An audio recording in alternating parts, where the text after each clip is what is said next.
Hello and welcome to Shankism.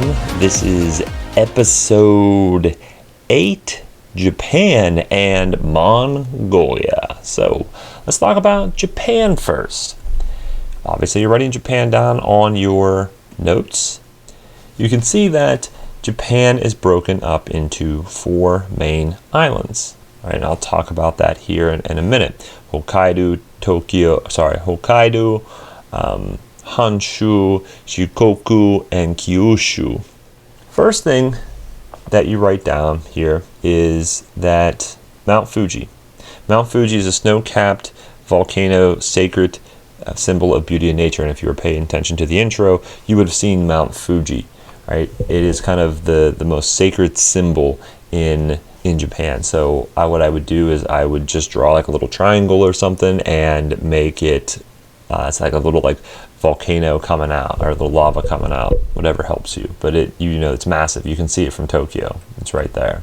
So you don't have to write this, but just understand this. Japan is very mountainous. It's only about 12% of the land is good for farming. So they're going to be, to get their food and resources and so forth, they're going to have to go to other places around the area. They're an island, right?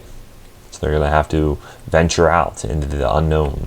So you may have recognized this because this is what you were doing in your map.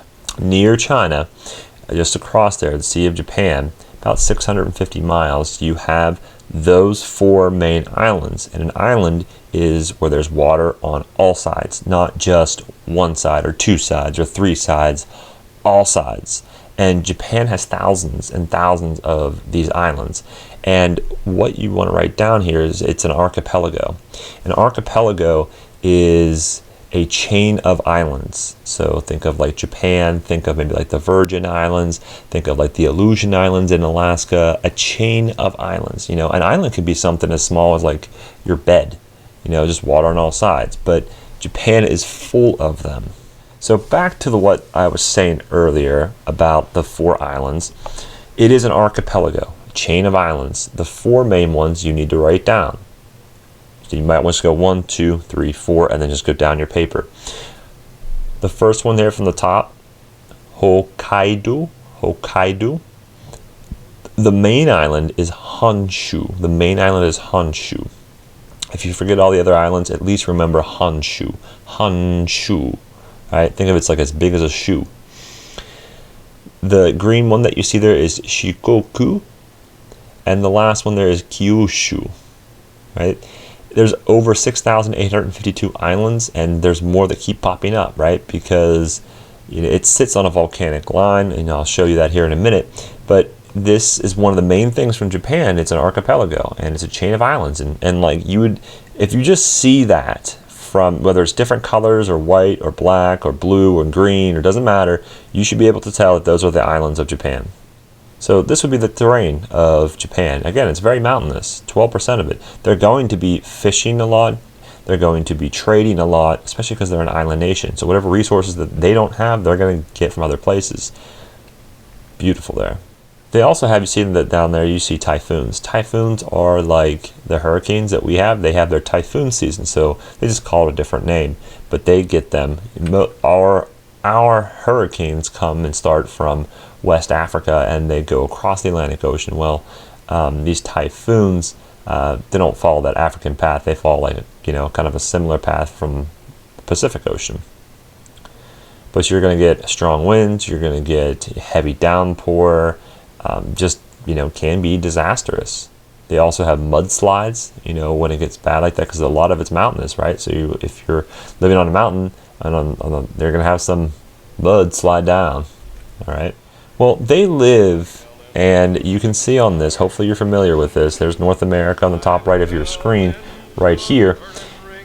There's a chain of islands, Mount St. Helens in Washington. These are all volcanoes. Like they call this the Ring of Fire. There's the Aleutian Islands, like I was talking about, and this whole area, in through the Philippines, and there's Mount Fuji right here, and there's just a lot of these volcanic islands, or they're just full of this. Hawaii. Hawaii was made out of volcanoes, right? And Japan is no different, right? Much of what Japan is because of these volcanoes, right? Not all of it, obviously, but they're living on top of volcanoes because Mount Fuji's right there in Tokyo, right? You can see it. You don't have to write this, but just understand this. We're going to learn about Mongolia here soon, but we've already learned about China at this point. And Korea wasn't a country at that point, but it's only roughly about 500 miles away from Japan. This would be North Korea, the top portion here, and the southern portion here would be South Korea. Imagine that. But at its closest point here, it's about 120 miles away. So they're not that far. So what makes sense here is that you're going to see a lot of similarities between Chinese culture, Korean culture, and Japanese culture throughout history because of the close proximity to one another. The big influence here, we'll get to it, is Buddhism. What civilization does this resemble, where it's like a mountainous mountains and they're living in the mountains and so forth? Well, in a way, you haven't learned this just yet, but this is Greece. We'll learn about this here very soon. And they live in mountainous regions. Now, they're not all unified here in Greece, but they live in mountains. I talked about already in class Delphi, up and high in the mountains where the oracles were. And I'll talk about them again once we hit Greece. But Greece is a very mountainous region, so they're similar in a lot of ways. And look at all the islands too, right? Japan it's an archipelago. Well, this is just a chain of islands here too. You could make a case that there's a lot of archipelagos here. Typically, it's like a chain like the Aleutian Islands, or it's like a straight line. Their original religion was Shinto, so you need to write this down. You're writing Shinto was the original religion of Japan. And you don't have to be an artist, but you're basically making, two T's and then a line underneath it to make the symbol for it. That's a torii gate right there. That's what you see all around me, right? You see it kind of in the water. Now, this is the symbol, and you'll see this all throughout Japan. Now, let's talk about some of their original religion here. So, what you see it's probably coming up yellow, might come up a different color, but what you see highlighted here is what you would want to write down. Kami means that there are divine spirits, so divine, godlike, that inhabit everything. So there are spirits. Kami is this belief there are spirits in everything. There's a spirit in the rock, there's a spirit in that dog, there's a spirit in the mountain. They believe there's a spirit in Mount Fuji. So everything is precious, like the life is precious in everything, and this is an example of animism. And you can kind of think of animism like animalism, like where there are spirits in animals. That's like the most basic kind of version of it. But you would want to write Kami. Kami means the divine spirits are in everything. This is part of the Shinto belief. That torii, what you see, you've already drawn that like double T with a line through it. It's the picture on the previous slide. Is often found at the entrance to shrines and is considered a gateway for the gods. So before you enter into let's say a park, you would enter through a massive torii shrine. And then what a shrine is, and we'll talk about through this throughout the year, but like it's like a commemoration, you're dedicating it to, you're kind of remembering it. Like if they built a shrine to me, probably they would do like, I don't know, they would maybe make a statue of me, make a whole area to me, and kind of dedicate it to, hey, this is Mr. Shank, let's make a shrine to him. Put like some of my like a tie up, maybe one of the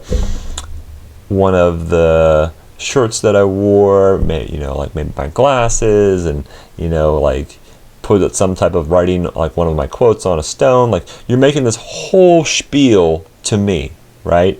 Well, they have shrines, but remember, the shrines are for nature. They're not for a single person or anything like that, because they believe that spirits are in everything, kami. So let's just make an entrance gate to the park or to this place where all these different plants and animals are living, and you can go and you can enjoy it and you can be at peace. We visited several of these shrines where you would walk through, and it's supposed to cleanse the soul, cleanse the spirit when you walk through these. and like calm you down. And my previous room, we actually had students in the previous year draw and make, maybe you've seen it, a torii gate, like to enter into the classroom. So every time you were essentially you cleanse, you feel good, and you're ready to go. So it's also considered a gateway for the gods. So they still believed in gods, but that was a way for them to kind of get through both worlds. Think of it like a teleporter almost, or something like that. Like they're transferring into one realm into another. But Shinto is the ethnic religion unique to Japan. Now, you've already written that down. You could say the original religion or the ethnic religion. It's still prominent to this day. It's important of natural features, forces of nature, and ancestors. So similar things to like Taoism, right? Again, they're so close. There's some influence from China. So they're, essentially worshiping nature. There is and there will be a coexistence with Buddhism, meaning that because, if you remember, Ahsoka spread a religion of Buddhism from India all the way to China, Korea, and then eventually Japan. And they didn't reject it, right? They're like, hey, this is a pretty cool religion.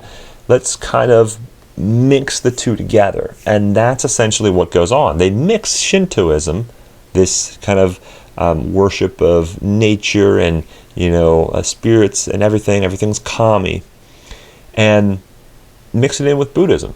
There was a lot they could work off of one another. Again, if you want to write the goddess of the sun kind of universe, like the main god would be Amaterasu. Around 400 CE, there's the Yamato clan. And what you would want to write down is obviously Yamato clan, 400 CE. The first emperor of Japan, what you see in red there, not all of what we know of Japan today, but most of Japan, I would say, I could say about half of Japan, that one person would control all of that. That was Emperor Jinmu, but first emperor of Japan. That's Emperor Jinmu. That's what he's known for. That's why he's important, right? Buddhism and Shintoism will mix together. You have very similar kind of ideologies mixing together. Some of them can coexist together. Some of them can be molded together as well. So Buddhism and Shintoism will mix together, and they'll coexist together. Because Japan will send monks to Korea and China, because Japan they knew that Korea and they knew that China had a lot to offer. And I say Korea, I said that it wasn't a country until much later, but the area of Korea. And they pick up a lot. Like they send these scholars over, and when these Japanese scholars are over in Korea and China, they are learning all the ways of what the best things that China does, the best things that Korea does. Like, okay, let's find out what these guys do well and what we really enjoy, and let's bring that back home, right? This is this cultural diffusion.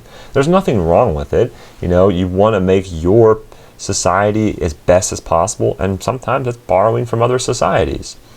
So if you go to any place in Korea or Japan or China, you're going to see this pagoda style architecture. I want you to write this down, where you have pagodas, these tall towers, right? And they're meant to like ward off spirits. That's kind of why they're like that, ward off evil spirits, because they're spirits and everything, but they never really said if they're good or bad. They're just spirits and everything. Some are good, some are bad. This is a way of warding off these pagoda architectures. Some can be houses, some can be like just towers. It just kind of depends. That's why if you go to like Chinatown in certain cities, you'll see this unique style. Like if just looking at that, probably without any prior knowledge of Japan, you would think that's at least Asian in some variety, right?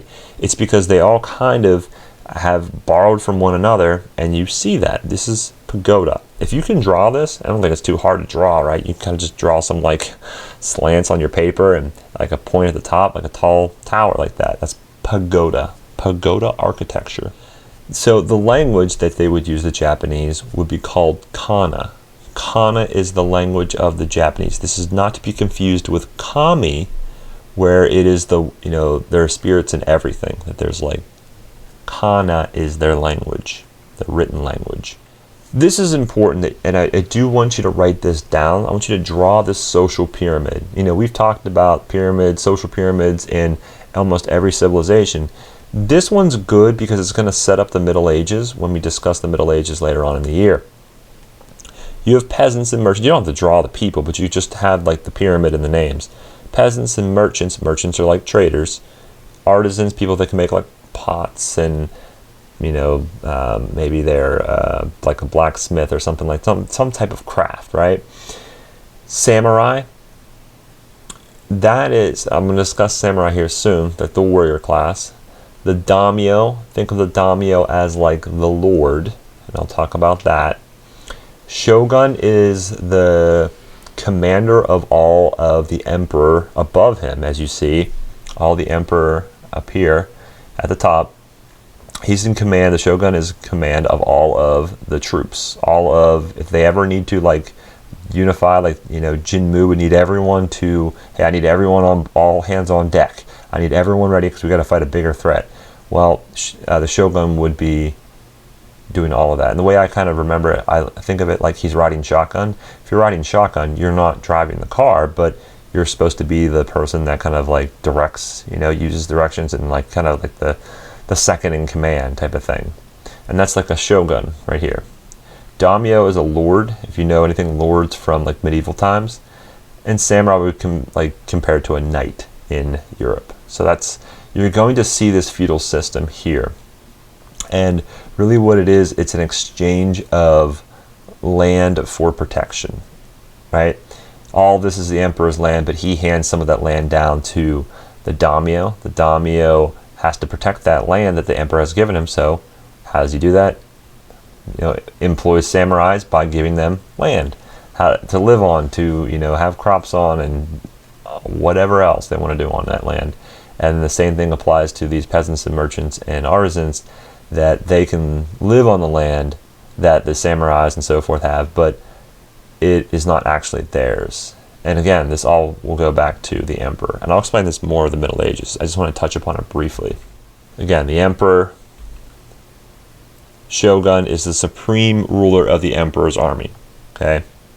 So you have, again, he's riding shotgun. He's the guy that's like right there running things. He's like the main, think of him like the main general of all of the armies of Japan. That's what a shogun is. Maybe you've seen some Japanese movies, maybe you've seen some like anime or something like that they've said and talked about a shogun, so maybe this is already familiar to you. I don't know, maybe. So samurai will equal a knight. So if you know anything about like medieval Europe and so forth, samurai will equal a knight. Bushido, that will we'll write all this, obviously. That will equal chivalry. So in Europe, we'll talk about chivalry. You're treating, chivalry is a code of honor where you treat, you first, you have the utmost respect for your lord, like the heavenly lord, and then your landlord, and then your lady. And you have like this, you're supposed to be, the ideal knight is the one that is always truthful, that always brave and honest, and doesn't lie, and it's just, you can always count on that knight. They have this in Japan. The samurai is that equivalent. I'm sure you've heard of a samurai before. They live by a very similar code, Bushido. This code they follow to a T. If you join the military, they've got, depending on what section of it, depending on what intensity the code is, right? If you're like a Navy SEAL, the code is obviously a lot higher that they would live by, right? But when you are in something that is especially that intense, you've got to have a code, right? Even just in school, we have a code of conduct, how you should act in every given situation. What is expected of you to be the model student, right? Well, what is expected of you to be a model samurai? What is expected of you to be a model knight? Well, let's give you a code to live by. Bushido for the samurais and chivalry for the knights. The 7 virtues of Bushido, the way of the warrior. So you have integrity, respect, you're courageous, You honor. You have a lot of honor. You know, you fight fair, and you treat each other with respect. You have compassion for people, though, and you are honest and you're loyal. Like, having those things there are incredible. Like, you don't have to be a knight just to have those. You don't have to be a samurai just to have those. Having those in the first place is a good idea, right? Like, you want to have respect for everyone, right? You want to be courageous. You want to have integrity, honor people, and compassion, and honesty, and loyalty. All these things. Those are high standards of code to live by. If a samurai, it upsets their master, or lost in battle, or they kind of betray their master, or whatever it may be, and keep in mind their master is their daimyo. Daimyo means lord, essentially. They might practice what's called seppuku or seppuku. It's ceremonial suicide. Like, they're so dedicated to this code that they can't deviate from it at all. Like, if they do, they have to kill themselves, like a ceremonial suicide. If you've ever seen the Wolverine movie, like when he goes to Japan, he's like in World War II basically, and if they would lose in battle or something like that, like they lost the war, they would basically, stab themselves, right? And that was a more honorable way of dying than living with the shame of dishonoring your family, dishonoring your daimyo. If you were to do that but still live, you were referred to as a ronin. Okay? There's a movie, I think it's like Ronin 47, that's out with, you know him as John Wick, but his real name is Keanu Reeves. Pretty good movie. Unless, wait for it, you are the Mongols. Second half of Shankism. Let's talk about the Mongols. So from 1206 to 1382 AD, this is the time frame of like the golden age of the Mongols, like when they kind of started and when they kind of took over. And they took over fast and they were furious. Okay. The map here shows perfectly. Now, this is a political map, right? If I'm looking at it from space, I'm not going to see China written in the sand there, or China or Mongolia written in the dirt. This is just so we can see it and understand it. Those lines are not there from space, just so we understand. But if I'm looking at it, I see the Chinese chicken, and then I see above it to the north, I see Mongolia. So where that wall would be, if you would remember, it's going to be up in this area in here to try to protect from the Mongols coming in, right? So now you know the area of which we're talking about. You want to write down, obviously, the Mongols in the time frame, you've already done that, but they're nomadic herders. So let's break this word apart. Nomadic, they're mad because they have no home. That's the way of remembering it. You remember that from early man. So they're moving in their yurts, like these giant tents. Like, they basically have tent cities. They don't really have very many permanent locations because they're just picking up and they're just kind of moving on their horses, moving out throughout the plains and so forth. And they're herding these animals. Typically, if you're a nomad, you're doing it because of your herding animals or you're hunting animals. That's why so they're nomadic herders. What you see here is Mongolia, their empire. And you're probably thinking, what am I looking at here? Well, let me show you. At one point, they will own all of China. Okay, all of what we know of Mongolia, throughout here, the Middle East, okay, into Mesopotamia, not down here in Canaan in this area. No, they didn't get that far. Halfway through Asia Minor, and into Russia. They get into Russia and they will rule over Russia for about 200 years. And Russia will kind of go through a dark age there. We'll talk more about that when we talk about Russia this year as well. So, and they'll kind of get into Greece. Like, that's how much they're the largest contiguous empire. Like, when it pertains to square miles, meaning contiguous, meaning all connected. Britain has the largest empire ever, but it's uncontiguous. Okay, I don't know if uncontiguous is a word, but not connected, essentially. The main person, the one you would write down, maybe you've heard of him. His name is Genghis Khan, right, or Genghis Khan. And he is the founder of the Mongols and greatest leader of the Mongols from 1162 to 1227 AD. So he founds it from nothing, kind of like Cyrus and the Persians, founding it from nothing and bringing it to very quick prominence, very quickly into a large empire. But they didn't do this by like shaking hands and making peace treaties. Quite the opposite. Genghis Khan, as you see him here, was ruthless. He gets a lot of bad rap, and for good reason. I mean, just look at this quote here. The greatest happiness is to scatter your enemy and drive him before you, to see his cities reduced to ashes, to see those who love him shrouded in tears, and to gather to your bosom his wives and daughters. Basically, it's awesome when I see my enemies they're crying, they're fleeing, they're dying, they're hurt, they're wounded, and then I'm just gonna go take all the girls afterwards. That's like the life of a Mongol, right? In this time frame. So he conquered nearly 12 million square miles of territory, second largest empire, first being Britain. More than any individual in history. So even more than Alexander the Great or Napoleon or any of those guys, or Caesar, any of those guys that you've heard already throughout history. He has the most square miles, 12 million square miles. I showed you the map there. That's insane, right? Along the way, he cut a ruthless path through Asia and Europe, 2 continents. The reason that they're cutting through so much so quickly, because of the horse. Because they were training on the horse since age 3. They could eat on the horse, they could sleep on the horse while the horse is still going, still running. They would travel, right? Word that the Mongols were coming wouldn't travel quick enough because no one's texting, hey, the Mongols are coming.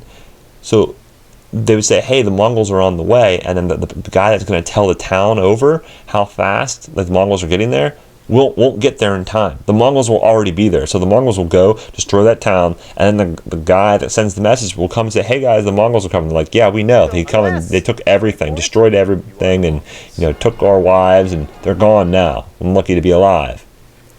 So they left 40 million people dead in a time frame where there's not that many people on the earth 800 years ago at this point. Now I know this is kind of fast forwarding a lot. We're in BC, and we're going to be in BC still a little while here, but we fast forwarded to just 800 years ago because it's geographically close to Japan, geographically close to China, so it just makes sense to stick over here rather than throwing over there. So this is only 800 years ago. 40 million people dead. There was not that many people on this planet. There's 7.8 billion people on the planet right now. But he also modernized Mongolian culture, embraced religious freedom. Do you remember when I talked about the Persians and I said that no one had done that? Then the Persians were around 500 BC. Well, this is about 1800 years later. They decide, hey, we don't really care whatever religion. You can have a Christian religion, you can be Islamic, you can be a Jew. We don't care. Pay taxes. Okay?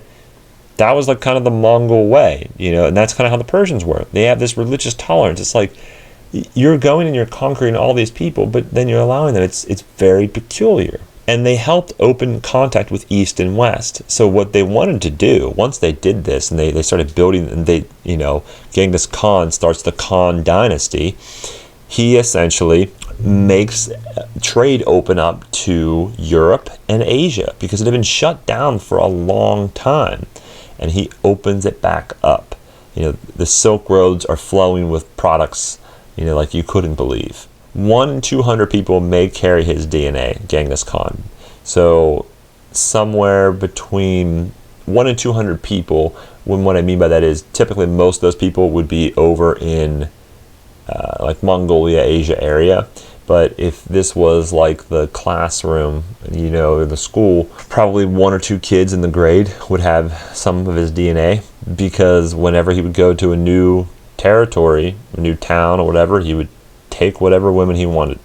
No questions asked, by force, if you catch my drift. Army, essentially, it was referred to, and you write this down as well, the Golden Horde. There's the Mongols, and you can see them on their fast horses, shooting bows and shooting their arrows very quickly and with rapid speed and accuracy. In the back here, you see their yurts. And this is what think of it like much larger, much more advanced teepees, okay? And they would pick that up and make a whole city like 200 miles some other direction, right? That's kind of the Mongol way. The Mongol Empire in Russia is known as the Khanate of the Golden Horde. So when they get to that point, they're into Russia and they're controlling the Russians, they're known as the Khanate of the Golden Horde. The Russians didn't stand a chance at that point, right? The Khanate, Mongol word for kingdom, and golden, royal color of Mongols, right? Purple, you think purple like a royal color. Well, in Mongolia, gold was. Horde, Mongol word for camp. So the Khanate of the Golden Horde just means camp. It just means like, hey, this is like their camp, their army, their whole army, and everything stays. Okay, but just know that when I say the Golden Horde, I'm referring to the Mongol camp, like the Mongols, like their soldiers and everything combined. And this is what you would see here. There's the Bronze Horde, the Golden Horde, okay? But it's getting all the way up into and through Europe. Was there any good that came out of all that death and destruction? You're probably thinking, no, Mr. Shank, there's no possible way. You're crazy. Yes, technically. And this is what you also want to write down and understand, that even though that he obviously was one of the most vile human beings in comparison. I mean, if you're the one being attacked by him, right? You're thinking like, wow, that this is like the worst person ever. But somebody else's great is somebody else's terror, right? Terrible. He did bring freedom of religion for Islam, Buddhism, Christianity, any religion, right, that he conquered. They said, just pay taxes. It's cool. It's fine. No worries. Safe trade with the West. This is when they opened everything up and they got gunpowder and paper and the compass, like things that the West, meaning Europe, didn't have. Like, we tend to think Europe was so advanced. You'll see Europe was quite behind. They're in this dark age for a very long time after Rome falls. And once the Mongols come around, it opens up trade, and they get these products and people and ideas start flowing, and cultural diffusion. They educated the masses. They wanted people to have religious freedom and educate everyone that's inside of the empire. Like, if you are an emperor or a king, and you're not a dirtbag, you want everyone to be educated, because the whole of your society will run so much better. You will be running through your golden age all the time if everyone is educated. I said this before. Imagine if everyone in the U.S. had like a Harvard level education. Like, everyone was that smart. Wow, would we be so far advanced, right? Unfortunately, we are not, right? But at least we have some level of education here. And that's what they were doing in Mongolia as well. I don't mean by West, I mean Europe. But this has been Shankism, episode 8. And we'll see you next time when we talk about Greece. Bye.